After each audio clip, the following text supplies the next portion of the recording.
Alhamdulillah, sebenarnya mereka sudah jenius, pikir begitu. Kenapa? Karena upaya mereka sudah hampir nyaris selesai. Maka saya sayangkan kepada Kiai Imaduddin, Masya Allah, luar biasa. Padahal sedikit lagi sudah sukses. Mengacaukan Islam itu sudah sukses, sedikit lagi. Tapi sayangnya apa?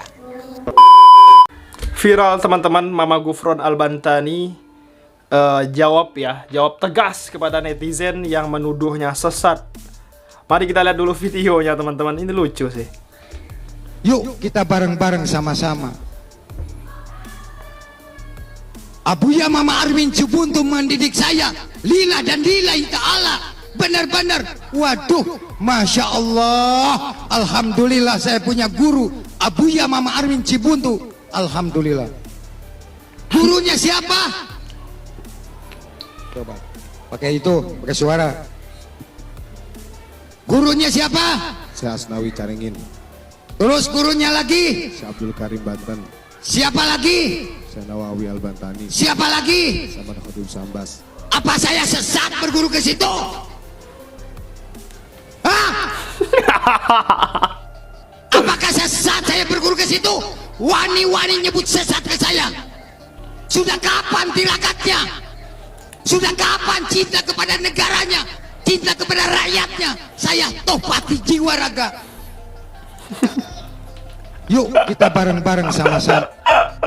Kita baca komentar netizen teman-teman. Abuya Mama Armin belum tentu nganggap ente murid Ki.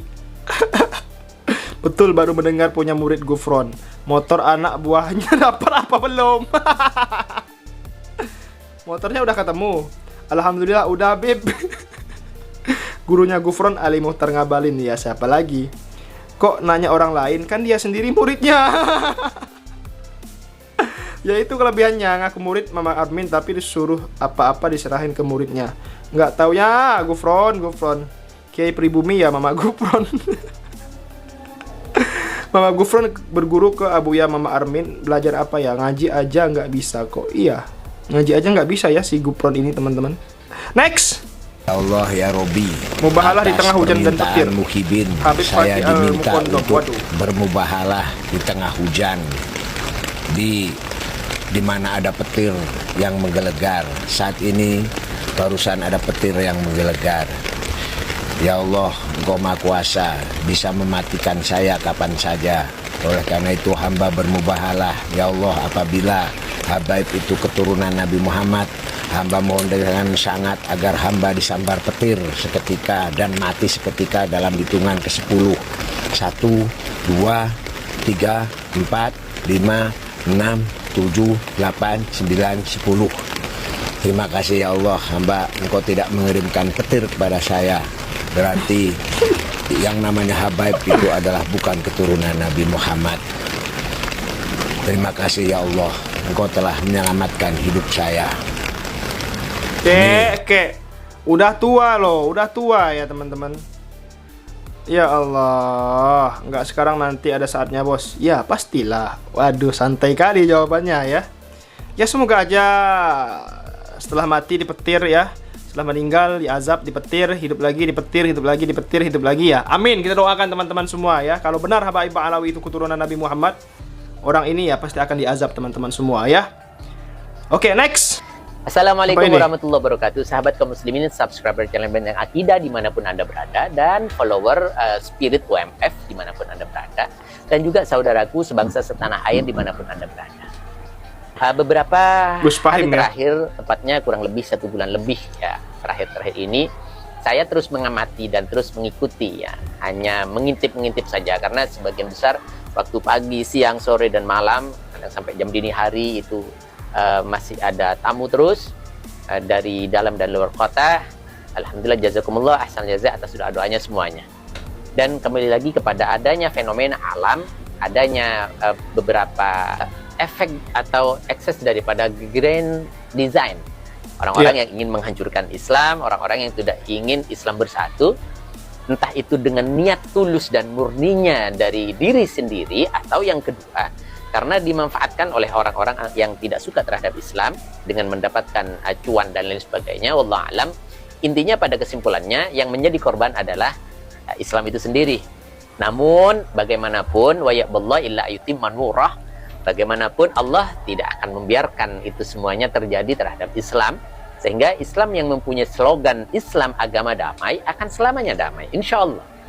Namun ketika ada kejadian-kejadian ini, pecah belah dan lain sebagainya yang diupayakan oleh beberapa golongan dan kelompok pada kesempatan kali ini, itu hanya bagian daripada kembang atau bagian daripada improvisasi daripada upaya mereka ketika ingin masuk dan ingin mengacaukan Islam. Tapi wa ya'ballahu illa yutimma nurah, jangan khawatir, Allah tetap akan menjaga cahaya Islam terus cemerlang dimanapun, kapanpun, dan sampai kapan saja. Ini adalah satu hal yang harus kita perhatikan. Kemudian, saya dari hasil pengamatan yang sudah dilakukan, yaitu sebenarnya sangat menyayangkan. Dalam hal ini, kalau kita mau melihat adanya upaya yang dilakukan oleh kelompok Imadiyah yang ingin mengacaukan, kemudian ingin memecah belah, itu sebenarnya sudah hampir sedikit lagi sukses. Jadi sedikit lagi, selangkah lagi sebenarnya sukses.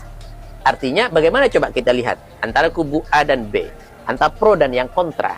Mereka di pemantiknya dibakar dikit aja, ada percikan api dikit aja, sudah terjadi. Perang saudara akan terjadi, dan upaya-upaya desain, kemudian upaya skenario-skenario untuk menghancurkan Islam itu akan sukses. Dalam hal ini bukan berarti Islam yang hancur. Jadi perpecahan akan terjadi. Pertumpahan darah akan mudah. Mereka sudah mudah disulut. Dengan adanya kekacauan, adanya fitnah, adanya propaganda yang sudah dimunculkan akhir-akhir ini tentang nasab Ba'alawi. Alhamdulillah, sebenarnya mereka sudah jenius, pikir begitu. Kenapa? Karena upaya mereka sudah hampir nyaris selesai. Maka saya sayangkan kepada Kiai Imaduddin, Masya Allah, luar biasa. Padahal sedikit lagi sudah sukses. Mengacaukan Islam itu sudah sukses, sedikit lagi. Tapi sayangnya apa? Beliau terlalu, istilahnya, gegabah. Kalau menurut saya, terlalu gegabah. Jadi menampilkan sifat kekanak-kanakannya, kemudian keluar, egonya juga keluar. Kemudian beliau itu tidak bisa menahan tidak bisa menutupi hakikat dari pribadinya. Oke lah, baiklah, misalkan contoh saya sampaikan. Satu, beliau sudah seolah-olah memang menyampaikan satu hal yang sifatnya ilmiah, meskipun itu sifatnya clipping atau kopas atau copy paste. Namun orang awam sempat terpengaruh dengan itu semuanya. Bahkan jangankan orang awam, orang-orang yang ada di pesantren pun ada yang terpengaruh masuk kepada Imadiyah. Itu sudah luar biasa. Andaikan beliau, menurut saya, diam saja sudah dengan apa yang sudah dilemparkan berupa opini, berupa itu namanya hasil clippingnya, itu sudah diam saja, mereka umat akan hancur dengan, artinya akan berpecah belah, akan tengkar dengan sendirinya. Nah, tinggal nonton saja sebenarnya. Tapi sayangnya apa? Ketika orang yang menerima informasi tersebut karena masih mempunyai pikiran waras dan pikiran bersih, sehingga ada misalkan contoh gegabahnya seperti ini Kiai Imad menurut saya. Beliau tidak mau membaca kitabnya Ba'alawi. Padahal kitabnya Ba'alawi itu sebagian besar itu dikaji oleh kita semuanya, guru-guru kita, Hadratus Syekh Hasyim Asy'ari, dan pesantren-pesantren seluruh Indonesia sebagian besar sudah mempunyai pijakan dari kitab-kitabnya Ba'alawi.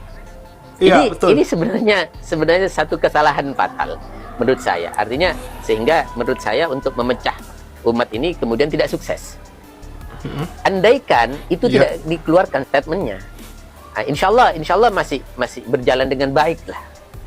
Namun itu dikeluarkan sehingga seolah-olah Kiai Imad ini seperti anak-anak saja. Seolah-olah Kiai Imad ini tidak tahu terhadap prinsip yang sudah digambarkan di dalam Islam, yang sudah diketahui oleh publik, ya, sebagian alim-alim publik, bahwa seperti misalkan contoh disampaikan oleh siapa kalau tidak salah Sayyidina Ali karramallahu wajhah, bahwa khudil hikmata wa lam yufami kalbin. Ini kemudian ini disampaikan oleh baginda Nabi. Jadi ambilkan hikmah, pungut itu hikmah, ambil baiknya meskipun itu keluar dari mulut anjing.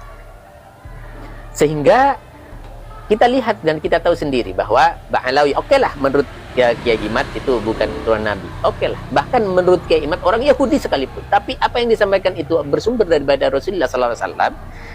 Apa yang disampaikan oleh Ba'alawi itu adalah Al-Quran dan Sunnah. Ijma' qiyas semuanya sesuai dengan kriteria kemudian koridor Ahlus Sunnah wal Jamaah. Kenapa tidak kita ambil? Nah, ini seolah-olah kekanak-kanakan gitu. Jadi ada sifat at-ta'mim yang harusnya di mana harusnya taksis diambil jadi sebagai ta'mim dan dibolak-balik seperti itu. Yang ini harusnya juga jeli. Ketika Kiai Imad misalkan ya sudahlah, kita ambil baiknya, kita tidak ambil buruknya, kita diam saja. Selesai. Maka orang akan semakin simpatik. Akan banyak muhibbnya Kiai Imad, sebenarnya begitu, dan akan semakin mudah untuk diadu umat ini. Seperti itu. Contoh misalkan juga betul. Ada yang disampaikan oleh Sayyidina Ali misalkan innal hikmata hiya dhalatul mu'min. Bahwa hikmah itu adalah satu hal yang dicari oleh orang mukmin. Satu hal yang harus dicari, sesuatu yang hilang dari orang mukmin. Hikmah itu cari. Maka fakhudul hikmata walau min ahlil nifaq. Maka ambillah hikmah itu meskipun dari orang yang munafik. Keluar dari mulutnya orang munafik, keluar dari orang-orang Yahudi misalkan, anggaplah seperti itu. Ambil sebenarnya itu dewasa di dalam beragama, dan orang akan simpatik kepada Kiai Imad kalau misalkan itu diambil. Kemudian Kiai Imad juga misalkan menyampaikan bahwa haram mencium tangan kepada Ba'alawi misalkan. Dan padahal Nabi tidak mengajarkan seperti itu gitu, menggeneralisir.